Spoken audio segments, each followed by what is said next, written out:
So আসসালামু আলাইকুম viewer, সবাই কেমন আছেন? সো বন্ধুরা, আবার নতুন একটা ব্লগ নিয়ে চলে এসেছিলাম। সো বন্ধুরা, আজকে আমি এখন আছি বর্তমানে মাঠ ক্ষেতের মধ্যে।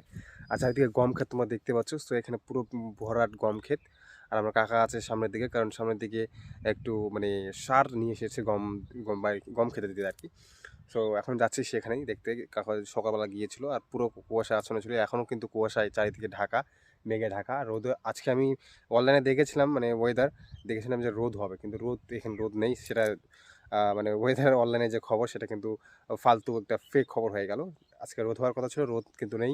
চারিদিকে মেঘলা আকাশ, পুরো কুয়াশায় ছন্ন হয়ে আছে। সো যাবো এখন। সো চলো, কাকা ওখানে দাঁড়িয়ে আছে। এখন দেখতে পাচ্ছ গম ক্ষেত চারপাশে। আমাদের গম ক্ষেত সামনে সামনে আমার কাকা দাঁড়িয়ে আছে ওইদিকে। তো আমি এখন যাচ্ছি। সো চলো যাওয়া যাক সেখানে।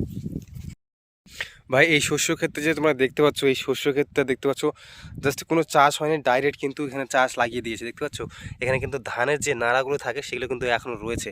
ঠিক আছে, কোনো ধরনের চাষ নেই, চাষ ছাড়াই এখানে কিন্তু ফেলে দিয়েছে শস্য ফেলে দেওয়ার পর জল দিয়ে দিয়েছে। প্রথমত জল দিয়েছে, জল দেওয়ার পর শস্য দিয়েছে 2-3 দিন পর। আর শস্য গাছ কিন্তু অলরেডি গেজে দেখতে পাচ্ছ এখানে গাছ বেরিয়ে এসেছে, এবং শস্য কিন্তু হয়ে যাবে ভালো। দেখো, চাষ না করেও কিন্তু এখন ফসল হচ্ছে ভাই।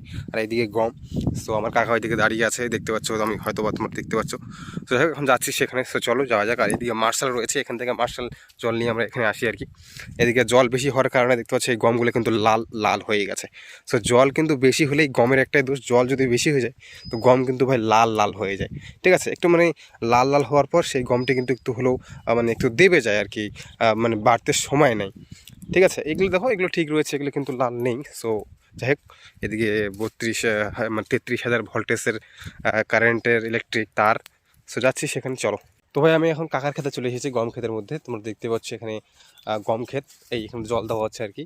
এদিকে মেশিনের পাইপ পড়ে আছে, তোমরা দেখতে পাচ্ছ এখানে জল বেরোচ্ছে, কিন্তু এদিকে এখন জল আসেনি। হ্যাঁ, সো এইদিকেও পাইপ লাগিয়ে জল কিন্তু দিতে হবে, যদি এদিকে জল না হয়। তার পাশে সরষে লাগিয়েছে, অনেকে সরষে লাগিয়েছে, অনেকে গম লাগিয়েছে। ঠিক আছে, তো এখানে আমরা জল দিচ্ছি। জল দেওয়া হওয়ার পর আমরা যাবো বাড়ি। আর আমি তো আগে চলে যাবো, কারণ কাকা এখানে জল দিবে, একাই হলেই হয়ে গেল। তো আমি এখন তো বাড়িতে চলে যাব, একটু পাইপটা ভালোভাবে একটু লাগিয়ে দিয়ে একটু হেল্প করে তারপর আমি চলে যাবো বাড়িতে। সো যদি ভিডিওটা ভালো লাগে অবশ্যই লাইক করবে, আর ভাইকে সাপোর্ট করবে। 2024 চলে এলো, এখনও পর্যন্ত আমি সাকসেস হতে পারলাম না ইউটিউবের মধ্যে। সো প্লিজ একটু সাবস্ক্রাইব করে দিবে, ফ্রিতে হয়ে থাকে সাবস্ক্রাইব। সো প্লিজ সাবস্ক্রাইব করে দেবে, বেল আইকনে ক্লিক করবে নতুন নতুন ভিডিও পাওয়ার জন্য। আর আমি যে মোবাইল দিয়ে করছি Realme 9, কিন্তু এটা আলট্রা ওয়াইড দিয়ে করছি। তো কেমন হচ্ছে শটটা একটু বলবে, হ্যাঁ? এটা শটটা কতটা স্মুথ অ্যান্ড কতটা ভালো হচ্ছে সেটা কিন্তু অবশ্যই জানাবে কমেন্টে।